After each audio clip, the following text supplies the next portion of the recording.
Kuna muda unaweza kupita kwenye nyakati ambazo unafanya maombi, unafanya fungo ya mara kwa mara, ili Mungu aweze kukusaidia kuvuka kwenye eneo fulani.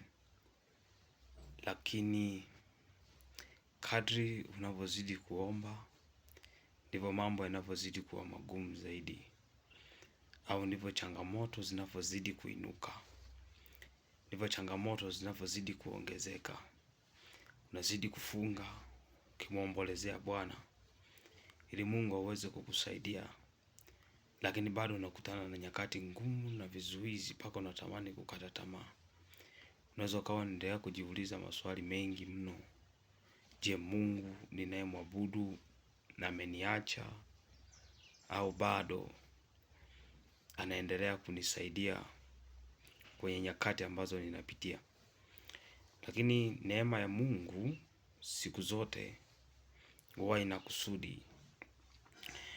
Kuna nyakati ambazo mtumishi wa Mungu lazima uelewe kuwa utapita kwenye moto. Mungu unaweza kumlilia wakati huo unapita kwenye moto. Usifikiri ya kuwa wakati tu umemlilia anaweza akaja wakati huo huo kukutoa. La hasha. Kuna watu kweli ambao wakimlilia Mungu kwenye nyakati fulani wanazopitia, Mungu anajitokeza muda huo huo na kuwatoa. Lakini kuna muda ambao, au kuna watu wengine wanaweza wakamlilia Mungu hata miaka na miaka, Mungu hajawavusha na haji upesi kwa ajili ya kuwatoa kwenye hayo maeneo. Kuna vitu natamani uweze kuelewa. Kama ni wakati wako wa kupita katikati ya moto, hata ufanyaje, hata ulie, hata uomboleze, Mungu ameshaamuru hayo majira yawe kukanyaga moto. Na anaweza akaachilia hayo majira hata ndani ya miaka. Na anaweza akaachilia hayo majira hata ndani ya miezi. Unapita unakanyaga moto, unakutana na hizo hali. Kwa hiyo ni kitu ambacho watu wengi sana huwa wanashindwa kuelewa. Kwenye hicho kipindi sawa unamlilia Mungu, lakini kitu ambacho ninatamani kukifanya na natamani uweze kuelewa ni kuomba Roho wa Mungu aweze kukusaidia uvumilivu wa kuvuka kwenye hilo eneo.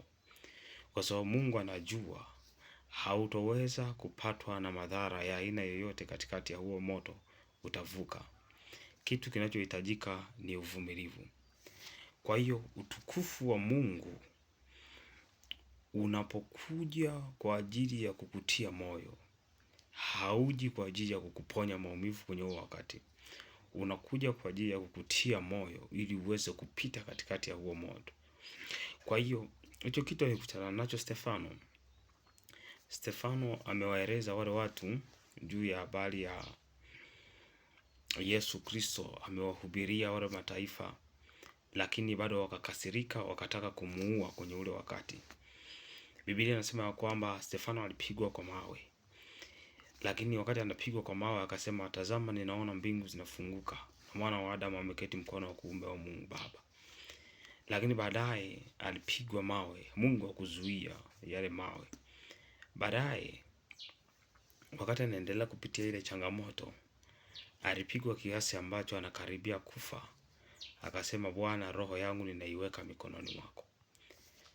Kwa hiyo kuna baadhi ya vitu ukijaribu kuangalia hapo, kwa nini Mungu hakuweza kumuokoa au kumtoa haraka? Kwa nini Mungu hakuweza kumvusha haraka kwenye hilo eneo? Ila ilikuwa ni saa yake ya kupita kwenye hizo nyakati ngumu, nyakati za moto, kiwango cha kufia kwenye hizo nyakati. Lakini haina maana ya kuwa Mungu alimwacha.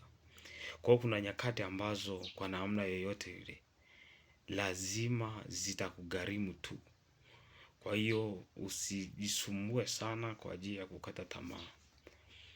Kitu kinachohitajika ni uvumilivu na imani ya kupambania roho yako katika Kristo Yesu ibaki salama hata mauti ikikufikia.